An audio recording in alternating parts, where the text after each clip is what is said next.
الحمدللہ رب العالمین والصلاة والسلام علی سید المرسلین اما بعد فاعوذ باللہ من الشیطان الرجیم بسم اللہ الرحمن الرحیم رب اشرح لی صدری ویسر لی امری واحلل عقدۃ من لسانی یفقہوا قولی۔ درود پاک میرے ساتھ محبت کے ساتھ، الفت کے ساتھ اور دل کی گہرائیوں کے ساتھ پڑھ لیجئے۔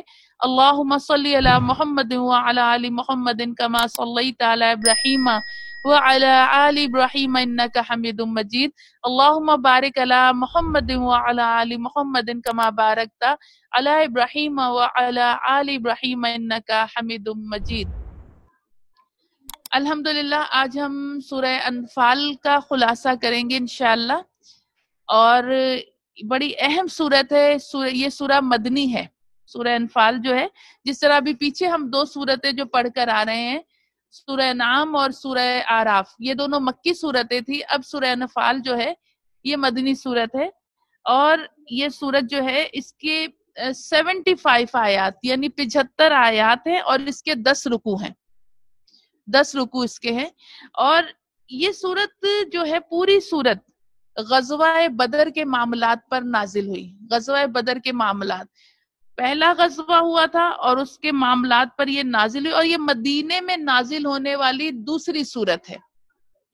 مدینے میں نازل ہونے والی دوسری صورت ہے۔ پہلی صورت جو مدینے میں نازل ہوئی جو سورہ بقرہ تھی، اور وہ پہلی نازل ہوئی، اور یہ دوسرے نمبر پہ نازل، لیکن اس کا کچھ سلسلہ یوں تھا، یہ غور کر لیجئے گا آپ، کیونکہ سورہ، آپ دیکھیں سورہ بقرہ بہت طویل صورت ہے، 40 رکوع ہیں اس میں، اور اس میں 10 رکوع ہیں۔ اب شکل یا ترتیب کچھ یوں تھی کہ سورہ بقرہ کا نزول شروع ہو چکا تھا، اور اس کے درمیان ہی سورہ انفال کا نزول شروع ہو گیا۔ اور کیا ہے، اس کا نزول شروع ہو گیا، لیکن سورہ بقرہ کی تکمیل سے قبل، یعنی وہ ابھی مکمل نازل نہیں ہوئی تھی، وہ نزول ہو رہا تھا، اور اس کا نزول اس کے بعد میں شروع ہوا۔ یہ پہلے اس کا نزول ختم ہو گیا، یعنی اختتام ہو گیا، اس کے 10 رکوع پورے ہو گئے، اور سورہ بقرہ کا نزول اس کے بعد بھی ہوتا رہا۔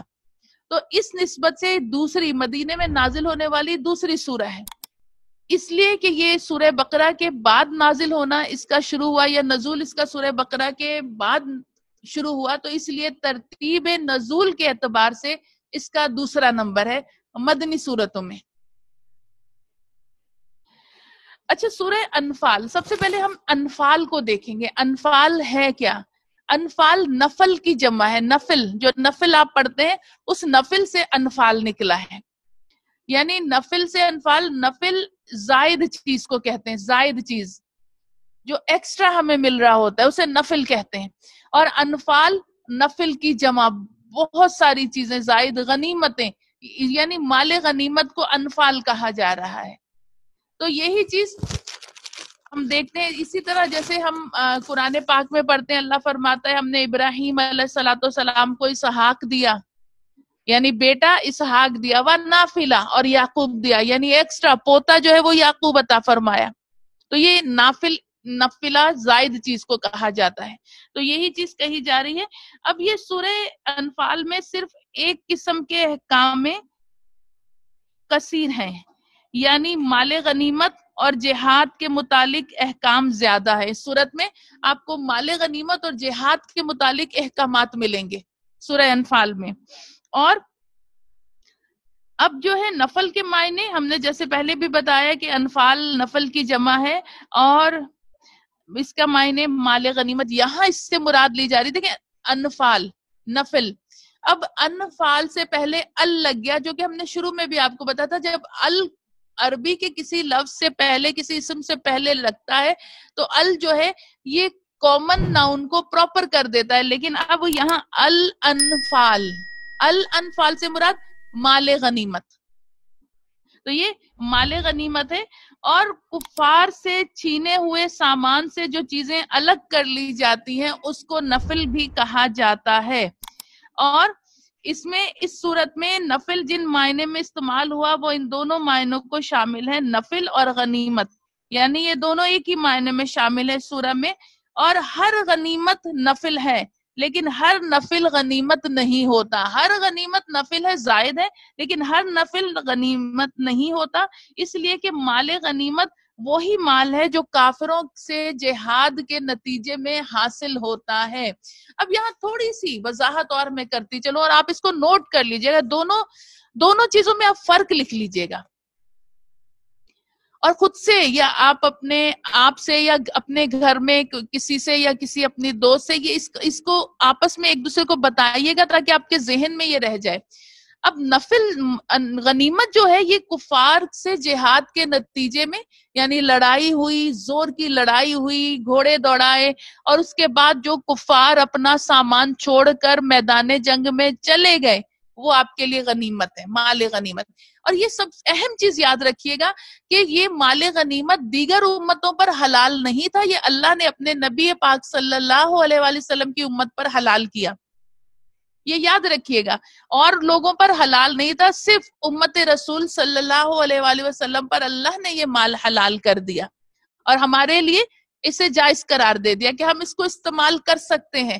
اب یہ تو ایک ہو گیا کہ آپ نے گھوڑے دوڑائے میدان جنگ میں، اور تلواریں لہرائی، اور نیزے چلائے، اور تیر چلائے، اور خون بہایا، پسینہ بہایا، اور پھر اس کے بعد کافر جو مال چھوڑ کے چلے گئے وہ غنیمت ہوا. اب ایک دوسری قسم کا مال بھی جو کہ ہمیں جنگ کے نتیجے میں ہی ملتا ہے، لیکن اس مال کو کہتے ہیں مال فے. فے بڑیے فے، مال فے. یہ مال کون سا ہوتا ہے؟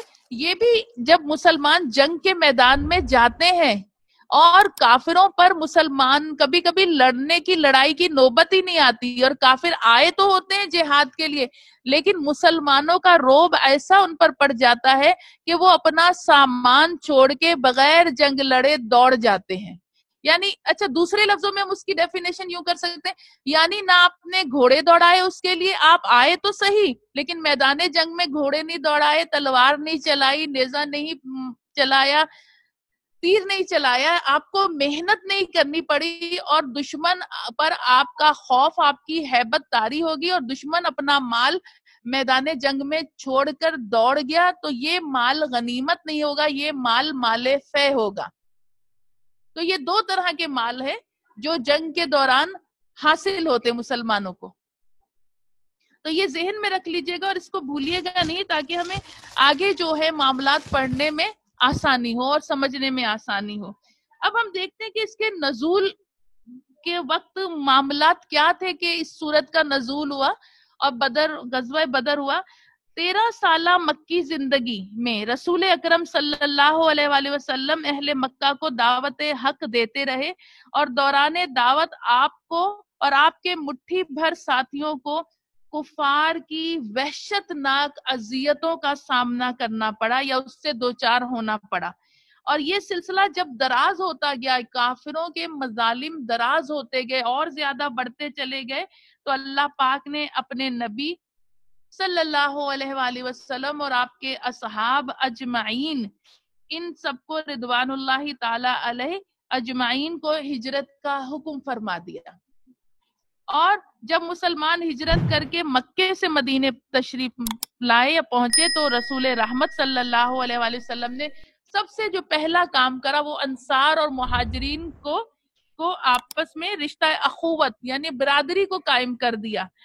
اور یہ ایک ایسا مثالی اور لاسانی کارنامہ ثابت ہوا کہ دنیا کی تاریخ میں آج تک ایسا واقعہ، یا یوں کہیں دنیا کی تاریخ آج تک ایسی مثال پیش کرنے سے قاصر ہے.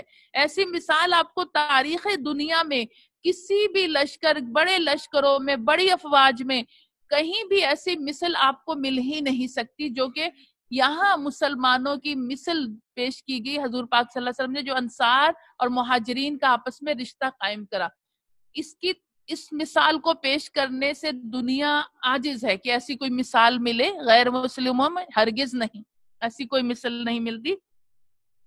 اور کہا جاتا ہے کہ ادھر مسلمانوں نے مدینے آ کر سکھ کا سانس لیا. آپ دیکھیں کہ اتنے مظالم آقا اپنے غلاموں پہ ظلم کرتے تھے، چچا جب بھتیجے ایمان لے آتے تھے ان پر ظلم کرتے تھے، ماں باپ اخراجات نہیں دیتے تھے، خرچے روک لیتے تھے. گھروں سے نکال دیتے تھے. تو آپ دیکھیں اتنے مظالم اور مار پیٹ تشدد ایک علیحدہ معاملہ. تو ادھر مسلمان جب مدینے آئے تو سکھ کا سانس لیا مسلمانوں نے. اب مکہ والوں کی سختیوں سے محفوظ ہو گئے تھے, ان کی سختیوں سے محفوظ ہو گئے تھے. لیکن ادھر کفار مکہ کو مسلمانوں کا آرام سے بیٹھنا کانٹے کی طرح چبھ رہا تھا. ان کو یہ گوارا ہی نہیں تھا مسلمان سکون کی زندگی کیوں بسر کر رہے ہیں, ان کو ان کا آرام سے بیٹھنا کانٹے کی طرح چبھ رہا تھا. آخر انہوں نے بہانہ کر کے مسلمانوں سے لڑنے کے لیے تیاری شروع کر دی, اور بالآخر 1000 کا لشکر ہتھیاروں سے لیس اور گانے باجے والی عورتوں کے ساتھ دشمن خدا اور رسول ابو جہل کی سربراہی میں میدان بدر میں اترا.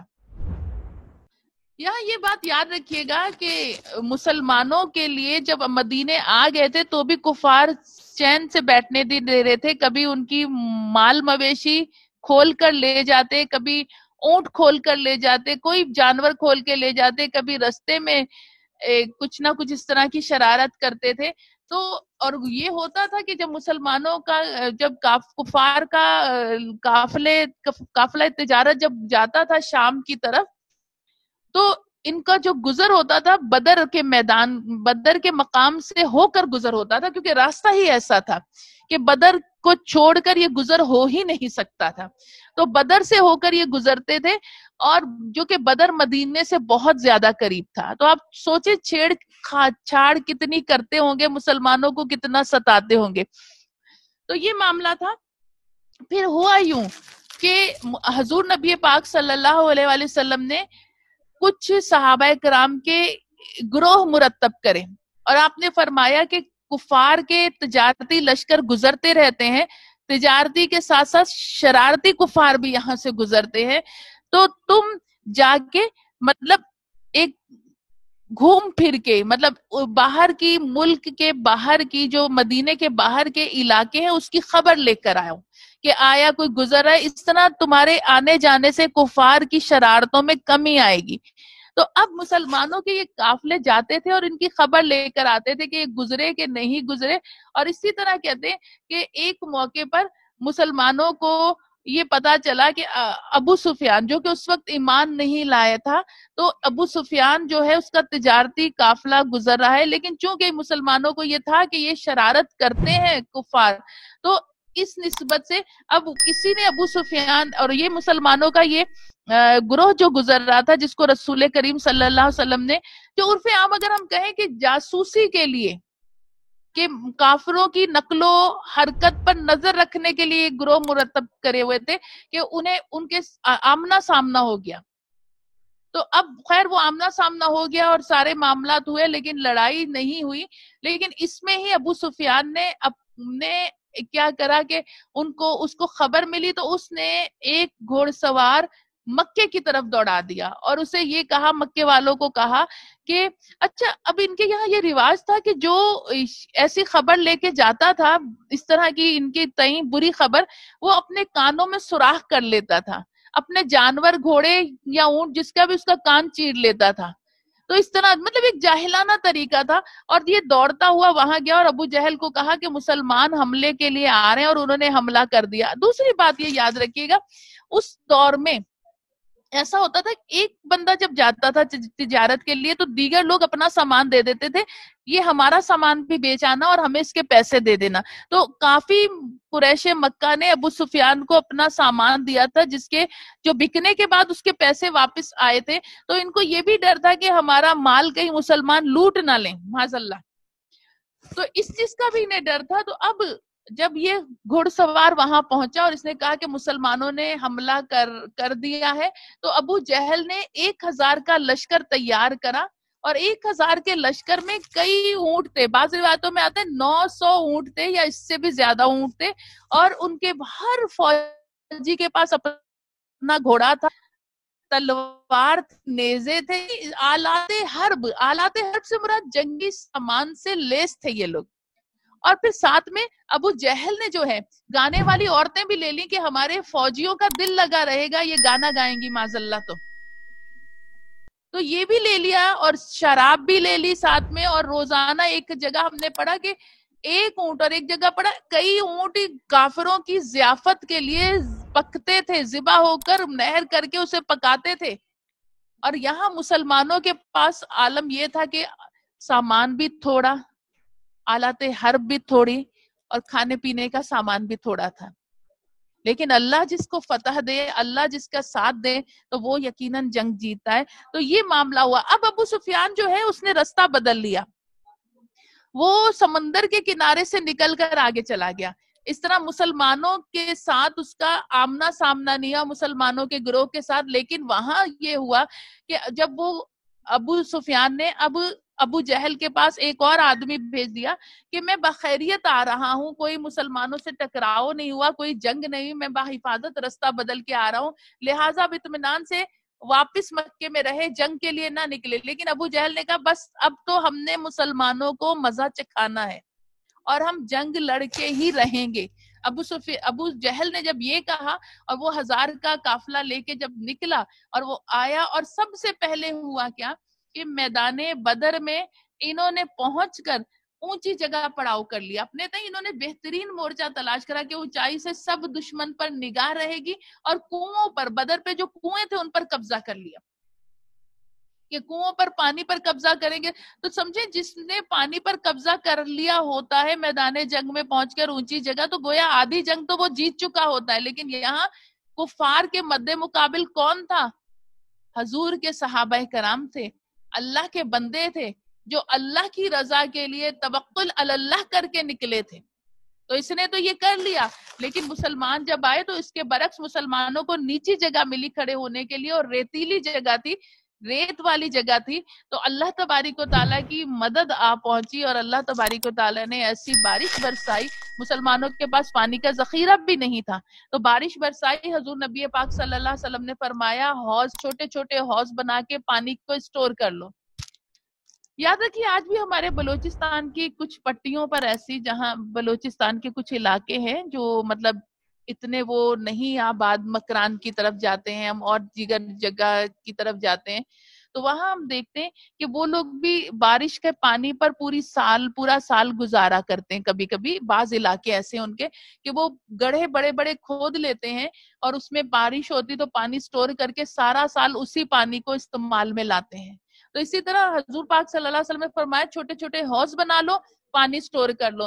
اب کچھ صحابہ کرام پر رات کو سوئے تو غسل فرض ہو گیا، کچھ نے وضو کرنا تھا، تو سب نے خوب نہائے، وضو کرا، پانی خوب پیا اور پانی سٹور کرا.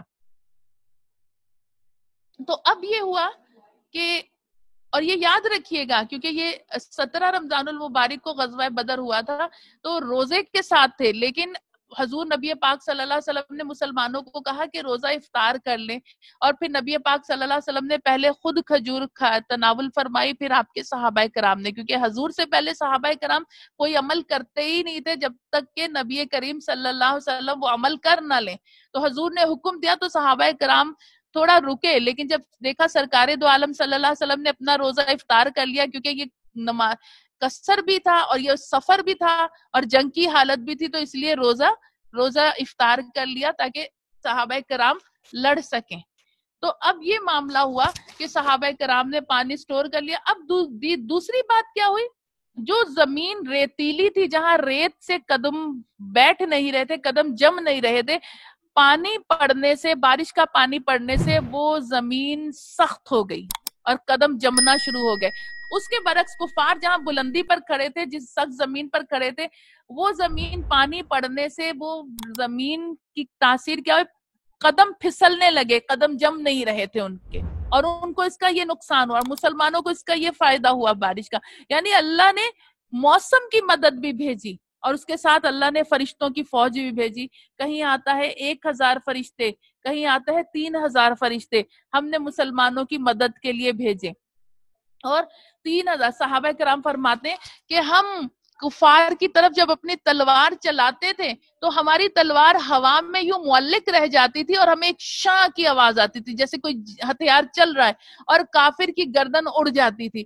ہماری تلوار یوں ہوا میں ابھی معلق ہی ہوتی تھی کہ کہیں سے ایسے آواز آتی تھی تلوار چلنے کی، اور کسی کافر کا بازو کٹ کے گر جاتا تھا.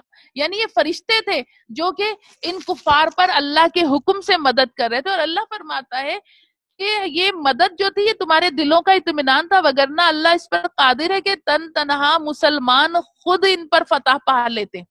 یا اللہ چاہتا تو ان کافروں کو ختم کر دیتا، نیست و نابود کر دیتا، لیکن اللہ چاہتا ہے اللہ کے بندے اس کی راہ میں نکلیں اور درجے کو پاؤں، بلند درجے پائیں.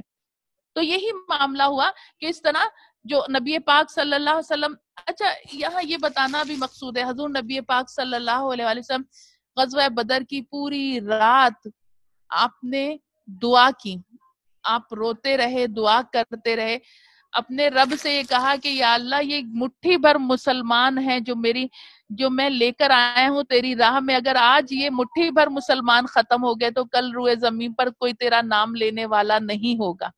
اور حضرت ابوبکر صدیق فرماتے کہ میں نبی پاک صلی اللہ علیہ وآلہ وسلم کو دیکھ رہا تھا کہ سرکار دعا مانگ رہے ہیں اور سرکار کی کملی مبارک ان کے کندھوں پر آ رہی ہے اور کندھوں سے نیچے آ رہی، تو میں پھر کملی مبارک اٹھا کر اوپر کری اور سرکار دو عالم صلی اللہ علیہ وآلہ وسلم دعا مانگ رہے تھے رقت کے ساتھ اور رو رہے تھے. اور اللہ تبارک و تعالیٰ نے کیا پتا چلا، اللہ تعالیٰ نے اس دعا کو قبول فرمایا. جب بھی مشکل مسائب پریشانیاں آئیں، رو رو کے ہمارے نبی نے ہمیں یہ درس دے دیا، یہ سبق دے دیا کہ چاہے تمہارے پاس نہ وسائل ہو، نہ طاقت ہو، نہ نفری ہو، لیکن تم دعا مانگو اپنے رب سے. دعا مومن کا ہتھیار ہے اور اللہ تبارک و تعالیٰ مومن کی دعا کو رد نہیں فرماتا. تو نبی کریم صلی اللہ علیہ وآلہ وسلم نے دعا مانگی اور اللہ نے دعا قبول فرمائی. کہاں مسلمانوں سے 3 گنا زائد کفار اور پورے ساز و سامان سے لیس تھے، لیکن کیا شرمناک شکست. 70 کے قریب کفار واصل جہنم ہوئے، بڑے بڑے سردار جو جنگجو تھے اور جنگی فنون میں ماہر تھے، وہ بھی نیست و نابود اور واصل جہنم ہو گئے. اللہ نے دکھا دیا کہ اور رسول پاک صلی اللہ علیہ وسلم نے بتا دیا اپنے رب سے مانگو، جو اپنے رب سے مانگتا ہے وہ کبھی محروم نہیں رہتا، اللہ اس کو عطا فرماتا ہے. آج کیا وجہ ہے، یہاں ہم رک کر ایک بات کریں، آج کیا وجہ ہے کہ اصل میں ہم نے دعا مانگنے کو تقریباً دیکھا جائے تو ترک کر دیا ہے. دعا اللہ کو تفصیل والی چاہیے. اللہ تعالیٰ چاہتا ہے بندہ اس سے طویل دعا مانگے. اللہ کو بندے کا عاجزی کرنا، اللہ کو بندے کا گڑ گڑانا اللہ کو بہت پسند ہے. آج ہم کیا کرتے ہیں، نماز پڑھی، قرآن پڑھا، دعا مانگی، اور دعا کیسے مانگی پتہ نہیں کیا مانگا، ذہن کہیں اور ہے، اور دعا مانگ کر بس ایک روٹین کی طرح منہ پر ہاتھ پھیرے اور اٹھ کر دوڑ گئے. ایسی دعا کیسے قبول ہوگی؟ ہمارے علماء کرام فرماتے ہیں دعا میں حضوری قلب ہونا چاہیے. حضوری قلب سے مراد کیا؟ قلب حاضر ہونا چاہیے. جب آپ دعا مانگو، جو زبان آپ کی زبان اللہ کی بارگاہ میں جو کہہ رہی ہے، آپ کا قلب اس پر حاضر ہو، میری زبان سے یہ کلمات ادا ہو رہے ہیں. آپ مجھے آج اپنی ایمانداری کے ساتھ ہم سب بتاتے ہیں کہ دعا مانگتے وقت تو کبھی کبھی ہمیں پتہ ہی نہیں ہوتا ہم نے کیا مانگا کیا نہیں مانگا. دل کہیں اور ہوتا ہے، زبان کہیں اور ہوتی ہے. تو ایسی دعا کیسے قبول ہوگی؟ بندہ جب دعا مانگے تو وہ اس گمان کے ساتھ مانگے. مومن کی شان یہ اس گمان کے ساتھ مانگے، میں جو اپنے رب سے مانگنے جا رہا ہوں میرا رب مجھے عطا فرمائے گا. یہ سوچ لے کے نہ مانگے پتہ نہیں اللہ مجھے دیتا ہے کہ نہیں دیتا، پتہ نہیں یہ مجھے ملے گا کہ نہیں، پتہ نہیں میری دعا قبول ہوگی کہ نہیں. اس سوچ کے ساتھ نہیں، مومن اس گمان کے ساتھ میں جس سے مانگنے جا رہا ہوں وہ کسی کو خالی نہیں بھیجتا.